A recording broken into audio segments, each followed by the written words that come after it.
وەزارەتی ئەوقاف و کاروباری ئاینی حکوومەتی هەرێمی کوردستان لەمەودووە بڕیاری دروستکردنی مزگەوت دەگرێتە ئەستۆ و شارەوانی و پارێزگاکان ناتوانن بڕیار لەسەر دروستکردنی مزگەوتی نوێ بدەن بە بێگەڕانەوە بۆ وەزارەت.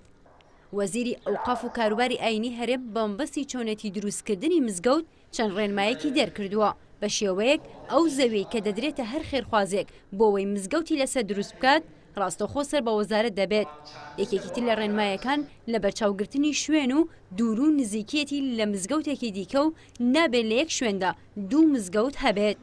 بۆ هەموو شتێک خۆ دەبێ ڕێکی بخیەوە ڕێنمایی دابنەی بۆ دروستکردنی مزگەوت بۆ ئەومانە مزگەوت لە ڕووی شەرعیەوە بە پێی پێویست دروست بکرێ بە پێی پێویستی شوێنەکە و دانیشتوان و بە شێوەیەک دروست بکرێت کە لە خزمەتی دینەکە و مەهامی ئەو ئاینەدا بێت. شێوەیەکی نەگونجاو و مزگەوت دروستکراوە بە شێوەیەک ئەوەندە لێک نزیکن کە ئێستا بۆتە کێشە دەنجیان تێکەڵ دەبێت و لە ڕووی شەرعیشەوە مامۆستایانی ئاینی باشتر دەزانن کە دروست نییە ئەوەندە لێک نزیک بن.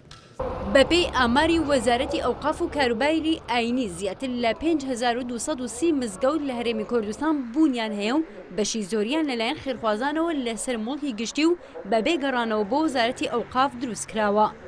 هەرچەندە تا ئێستا ئەو بڕیارە نەچۆتە بواری جێبەجێکردنەوە، بەڵام بەشێک لە مامۆسایانی ئاینی خوێندنەوەی جیاواز بۆ بڕیارەکە دەکەن و بەڕێگریکردن لە مزگەوتی نوێ ناوی دەبەن، بەشێکی تریشیان بە بڕیارێکی دروستی ناو دەبەن.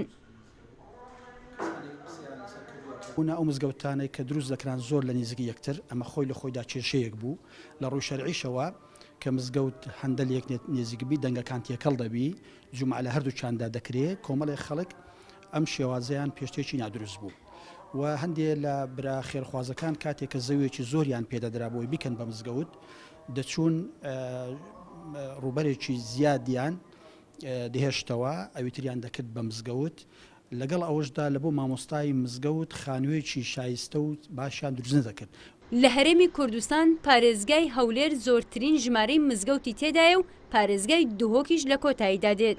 وەزارەتی ئەوقاف و کاروباری ئاینی لە ماوەی ڕابردوودا چەند بڕیارێکی لەبارەی ڕێخستنەوە پێداچوونەوەی ناوڕۆکی کارکردنی خۆی دەرکرد کە یەکێکی تر لە بڕیارەکان بە ئەلکترۆنکردنی بانگدانە لە سەرجەم مزگەوتەکان بە جۆرێک شێوازی تایبەتی بە هەرێمی کوردستان تێدا ڕەچاو بکرێت نەژبێت هەر مزگەوتێک لە 4 بڵندگۆ زیاتری پێوە بێت. شێمە جاف، NRT هەولێر.